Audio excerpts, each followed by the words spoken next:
Hello दोस्तों, कैसे हैं आप। आशा करती हूँ कि आप अच्छे होंगे और मन लगाकर पढ़ाई कर रहे होंगे। दोस्तों, आप सबका स्वागत है मेरे YouTube channel exam warriors point पर, जिस पर हम केवीएस टीजीटी एग्ज़ाम की तैयारी कर रहे हैं। दोस्तों, हमारा विषय हिंदी है और आज हम बाल रामायण के 11वें पाठ का अध्ययन करेंगे और देखेंगे कि आगे की कथा में क्या होता है। और आज अगर आप इस चैनल पर नए हैं तो चैनल को सब्सक्राइब ज़रूर कर लें, ताकि ऐसे ही वीडियो आपको आगे भी मिलती रहे। अपने दोस्तों तक इसे शेयर लाइक ज़रूर करें और अपने प्रश्नों को मैसेज बॉक्स में ज़रूर टाइप करें, जिससे मुझे पता चले कि आपको किस किस तरह के प्रश्नों को हल करने में समस्या हो रही है, या फिर इस वीडियो से संबंधित भी आप इसमें मैसेज डाल सकते हैं। और मेरे मोटिवेशन के लिए भी आप इस चैनल को लाइक करें, ताकि ऐसे ही वीडियो में आप सबके तक आगे भी बनाती रहूं, पहुंचाती रहूं। तो चलिए दोस्तों, हम सेशन की शुरुआत करते हैं। आज का पाठ है लंका विजय। आज हम 11वें पाठ को पढ़ेंगे और कथा को आगे सुनेंगे। लंका विजय। लंका कूच की तैयारियां रात भर चलती रहीं। सभी तत्पर थे, सभी उद्धत। सुबह कूच से पहले सुग्रीव ने वानरों को संबोधित किया। युद्ध के बारे में कहा। युद्ध भयानक होगा। इसमें केवल वही सेना जाएंगे जो शारीरिक और मानसिक रूप से स्वस्थ हों। जो दुर्बल हैं यहीं रुक जाएं। वानर सेना को युद्ध के नियम बताए गए, रक्षा और आक्रमण के तरीके। सेना किष्किंधा से दहाड़ती गरजती किलकारियां भरती रवाना हुई। राम, लक्ष्मण और सुग्रीव की जयकार से आकाश गूंज उठा। लाखों बानर थे, चारों ओर कोलाहल। वे पेड़ों पहाड़ों को रौंदते चले जा रहे थे। इसका नेतृत्व नल कर रहे थे। सुग्रीव के सेनापति जामवंत और हनुमान सबसे पीछे थे। यह सेना की रणनीति का हिस्सा था। दिन रात चलकर सेना ने महेंद्र पर्वत पर डेरा डाला। वही पर्वत जहाँ से हनुमान ने छलांग लगाई थी। समुद्र निकट ही था। पर्वत पर सेना का ध्वज लगाया गया। तंबू लगे, पताकाएं हवा में लहरा रही थीं। उधर लंका में खलबली मची हुई थी। राक्षसों में बेचैनी थी। उनके मन में डर हो गया था राम की शक्तियों को लेकर। जिसका दूत लंका में आग लगा सकता है, वह स्वयं कितना शक्तिशाली होगा। नगर में चर्चा का विषय यही था, लेकिन रावण इससे अनभिज्ञ था। उसे कौन बताता किसी में इतना साहस नहीं था। ये चर्चाएं विभीषण ने सुनी। नगर की हताशा उसने देखी नहीं गई। ऐसी हताशा सेना युद्ध नहीं कर सकती। उसकी पराजय निश्चित है। वे रावण के पास गए उसे सही स्थिति बताने समझाने। राम से युद्ध न किए जाए। उन्होंने कहा, आप सीता को लौटा दें, सबका कल्याण इसी में है। सीता मिल जाएगी तो वे आक्रमण नहीं करेंगे। रावण ने विभीषण की बात अनसुनी कर दी, उन्हें अपने कक्ष से निकाल दिया। क्रोध में वह स्वयं भी उठकर चल पड़ा सभा कक्ष की ओर। उसे राम के समुद्र तट पर पहुंचने का समाचार मिल चुका था। सेना ने राम की सेना की पताकाएं दूर से देख ली थी। विभीषण रावण के पीछे चलते रहें, बोलते रहें, सीता आपके गले में बंधा सांप है, वह आपको डस लेगा। इसे छोटी बात मत समझिए लंकाधिराज, ये संकेत विनाश के हैं। मैं अब भी कहता हूँ, सीता को लौटा दीजिए, लंका बच जाएगी। तुम मेरे भाई नहीं शत्रु हो, मेरे शत्रु की शुभ चिंतक हो। रावण का क्रोध भड़क उठा। केवल निकल जाओ यहाँ से, मुझे तुम्हारा साथ नहीं चाहिए। रावण सभागार की ओर मुड़ गया। विभीषण पीछे। दोनों के रास्ते अलग हो गए।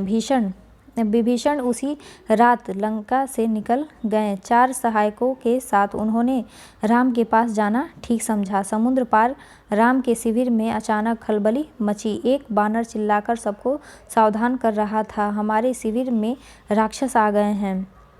विभीषण कुछ दूर खड़े थे। वानरों ने उन्हें सुग्रीव के सामने पेश किया।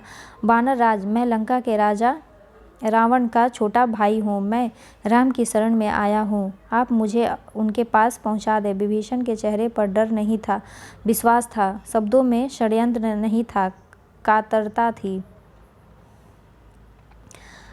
अचानक याचना थी। सुग्रीव को उनकी बात पर फिर भी भरोसा नहीं हुआ। मेरा नाम विभीषण है। रावण ने मुझे लंका से निकाल दिया है। मैंने उससे सीता को लौटाने की बात कही थी। क्रोध और अहंकार में चूर रावण ने मुझे सभा में अपमानित किया। मैं प्राण बचाकर आया हूँ। एक बार राम से मिलवा दें, मैं उनसे कुछ कहना चाहता हूँ। सुग्रीव राम के पास गए। मन में शंका अब भी थी। अंगद भी उसे संदेह की दृष्टि से देख रहे थे। राम ने बात सुनी और कहा, हमें विभीषण को स्वीकार करना चाहिए।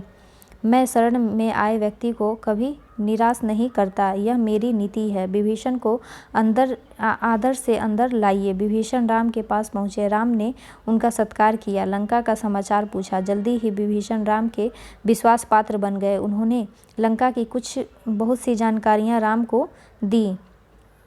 रावण और उनके योद्धाओं की शक्ति के बारे में बताया। कहा, रावण पर विजय प्राप्त करने के लिए बल और बुद्धि दोनों की आवश्यकता है। विभीषण, तुम चिंता मत करो, राक्षस मारे जाएंगे। लंका की राजगद्दी तुम्हारी होगी, भविष्य तुम्हारा है, राम ने कहा। राम की सेना के सामने एक बड़ी चुनौती थी, समुद्र। उसे कैसे पार करें? राम ने समुद्र से विनती की। 3 दिन बैठे रहें कि समुद्र रास्ता दे दे। वह नहीं माना। राम को क्रोध आ गया। राम का क्रोध देखते ही समुद्र ने उन्हें सलाह दी, आपकी सेना में नल नाम का एक वानर है। वह पुल बना सकता है। उससे वानर सेना पार कर जाएगी। नल ने अगले ही दिन काम प्रारंभ कर दिया। पुल बनने लगा। वानर कंकड़ पत्थर शिलाएं लाते रहे। नल पुल बनाते रहे। 5 दिन में पुल तैयार हो गया। समुद्र को 2 टुकड़ों में बांटते हुए, उसका घमंड चूर करते हुए सबसे पहले विभीषण पुल से उस पार गए। पीछे पीछे वानर सेना का अगला शिविर दूसरे तट पर बना। असंभव! रावण क्रोध से चीख उठा। समुद्र पर पुल कैसे बन सकता है? इस समाचार को रावण को विस्मय हुआ, भय भी। लेकिन उसने जो मन में ठान लिया था उससे डिगा नहीं। उसने आदेश दिया, सेना तैयार की जाए, युद्ध का समय आ पहुंचा है। अब दोनों सेनाएं समुद्र के एक ही ओर थीं। उनका आमना सामना होना शेष था। आक्रमण की तैयारी थी। राजनीति बन उधर रावण के आदेश पर उसकी सेना निकल पड़ी। राक्षस उतावले थे, चित्कार कर रहे थे। रावण के जयघोष से लगा कि आसमान फट जाएगा। वे दौड़े और वानर सेना पर टूट पड़े। भयानक युद्ध हुआ। हर ओर दहला देने वाला शोर, हाथियों की चीघाट, घोड़ों की हिनहिनाहट, रथों की सरसराहट, कोलाहल। रथ हवा से बातें कर रहे थे, तलवारें खींच गई थीं, बाणों से आसमान भर गया, भाले उजड़ रहे थे। दोनों ओर के कई वीर मारे गए। रावण के अनेक पराक्रमी राक्षस ढेर हो गए। धरती लाल हो गई थी। छत बिछत, शव बिखरे थे। कराहते घायलों की ओर किसी का ध्यान नहीं गया। शाम होने को थी। मेघनाद ने राक्षस सेना को पीछे हटते देखा। उसने अपने सैनिकों को ललकारा, आगे बढ़ा, हम विजय के करीब हैं। आगे बढ़ो, हम विजय के करीब हैं। मेघनाद ने सेना का नेतृत्व संभाल लिया। राक्षस उत्साह से आगे बढ़े। मेघनाद की दृष्टि राम और लक्ष्मण पर थी। वह छिपकर युद्ध करता था, मायावी था, किसी को दिखाई नहीं पड़ता था। उसके बाण राम और लक्ष्मण को लगे। दोनों वहीं मूर्छित होकर गिर पड़े। मेघनाद ने समझा काम हो गया। उसने दोनों भाइयों को मृत समझ लिया और वह मैदान छोड़कर महल की ओर दौड़ा। रावण को इसकी सूचना देने रण क्षेत्र में वानर राम लक्ष्मण के पास एकत्र हो गए। वे चिंतित थे। अशुभ की आशंका से विभीषण ने दोनों का उपचार करवाया। उनकी मूर्छा टूटी। वे खड़े हुए तो वानर दल हर्ष ध्वनि करने लगे। अगले दिन युद्ध के लिए तैयार। रावण की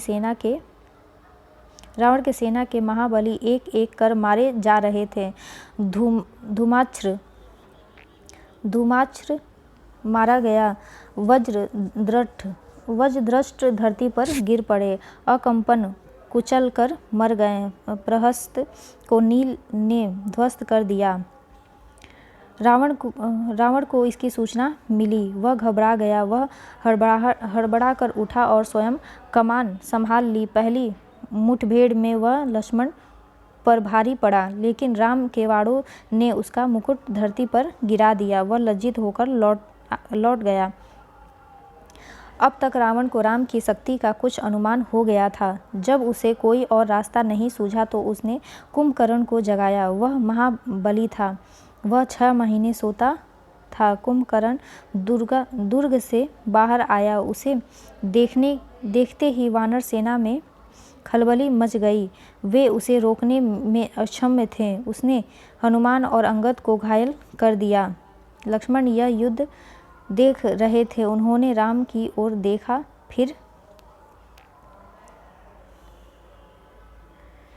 और फिर दोनों भाइयों ने वाड़ों की वर्षा कर उसे मार दिया। कुंभकर्ण रणभूमि के अंक में सो गया सदा के लिए। रावण निराश हो गया।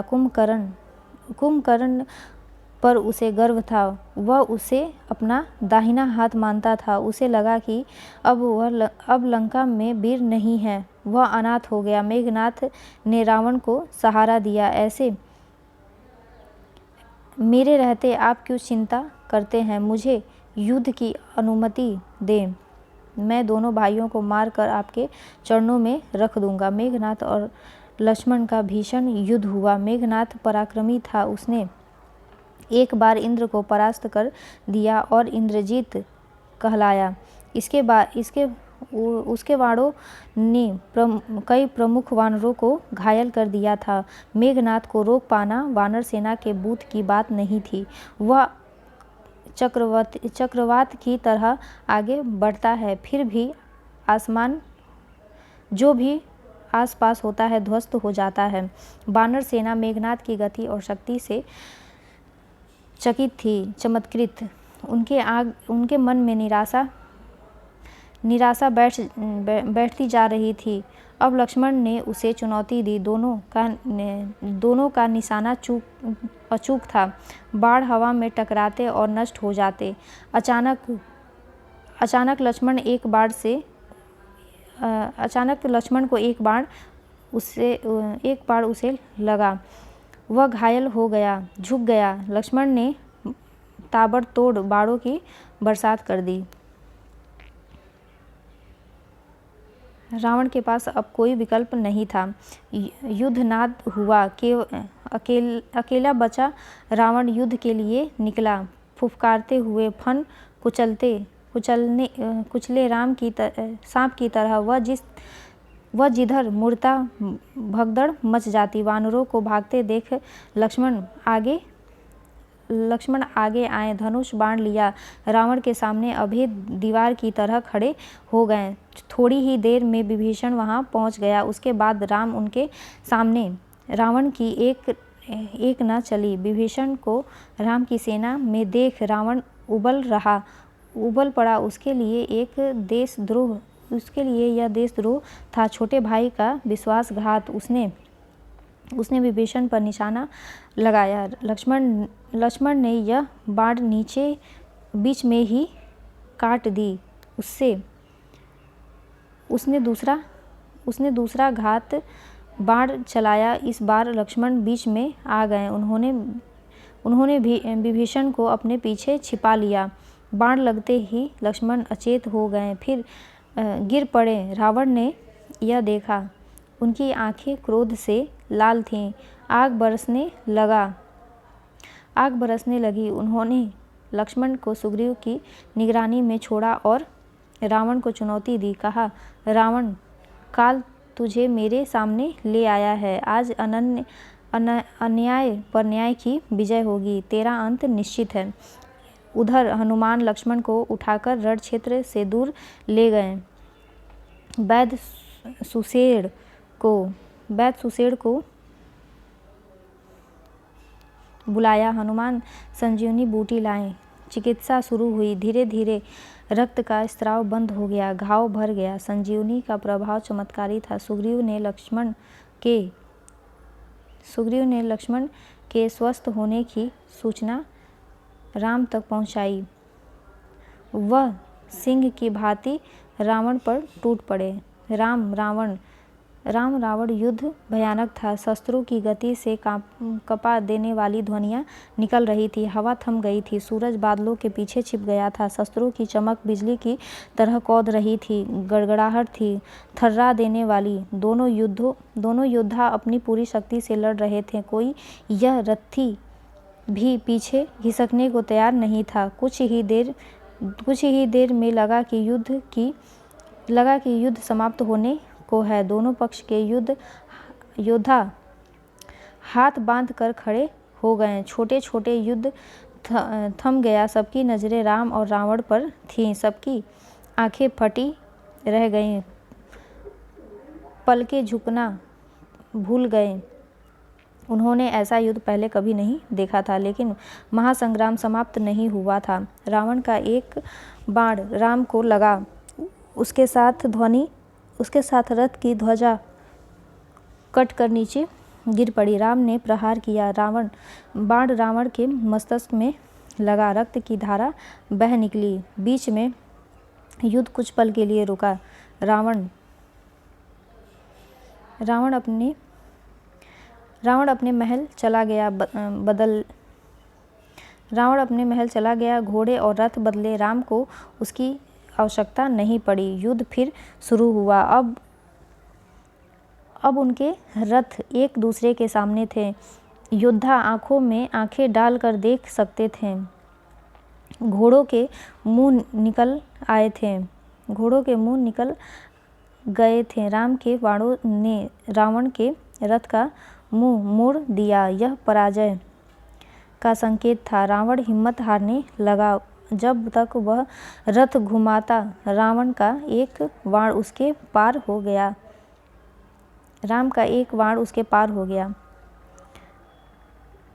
रथ मुड़ा, लेकिन रावण के हाथ से धनुष छूट गया। वह पृथ्वी पर गिर पड़ा, मारा गया। बची हुई राक्षस सेना घबरा गई, जान बचाकर भागी। उनका दिशा ज्ञान शून्य हो गया। जिसे जिधर अवसर मिला भागा। कुछ राक्षस वानर सेना की ओर दौड़ पड़े। कुछ भागते हुए समुद्र में जा गिरे। लंका विजय अभियान पूरा हुआ। राम की जय जयकार होने लगी। कुछ समय पूर्व का रण क्षेत्र एकदम बदल गया। शस्त्रों की टंकार की जगह किलकारियों ने ले ली। वानर सेना उछल कूद करने लगी। समुद्र से ठंडी हवा आ रही थी। शास्त्रों से उत्पन्न गरिमा यह अपने साथ बाहर ले गई। कोलाहल तुमुल नाद में परिवर्तन हो गया। प्रसन्नता सर्वव्याप्त थी। इस बीच हनुमान अशोक वाटिका लौट आए राम के पास। उन्होंने कहा, माता सीता लंका विजय का समाचार सुनकर प्रसन्न हुई। वे आपसे मिलने के लिए अधीर हैं। अब तक विभीषण वहीं आ रहे थे। राम उनकी ओर मुड़े। कहा, लंकापति सीता अभी भी आपकी अशोक वाटिका में है। उन्हें वहां लाने की व्यवस्था की जाए। वानर सेना चूहल कर रहे थे, अटखेलियों में लगे थे। राम का निर्देश सुनकर उनकी उत्सुकता बढ़ गई। सुग्रीव, जामवंत और नल नील भी उत्सुक थे। अंगद को प्रतीक्षा थी। हनुमान को छोड़कर किसी ने सीता को नहीं देखा था। सीता आई तो सबको अपनी कल्पनाओं से अधिक लगी सुंदर, सौम्य, शांत। उस सुंदरता में 1 वर्ष बाद पति से मिलने की प्रसन्नता शामिल थी। कष्ट इतिहास हो गया। दोस्तों, मुझे उम्मीद है कि आपको ये कथा समझ में आई होगी और आज की कथा यहीं समाप्त होती है और इससे संबंधित प्रश्न आप परीक्षा में ज़रूर हल कर पाएंगे, मुझे ऐसी उम्मीद है। दोस्तों, अगर आप इस चैनल पर नए हैं तो चैनल को सब्सक्राइब ज़रूर कर लें ताकि ऐसे ही वीडियो आपको आगे भी मिलती रहें। तो मिलते हैं दोस्तों अगले वीडियो में। तब तक आप सब अपनी पढ़ाई करते रहें और धन्यवाद।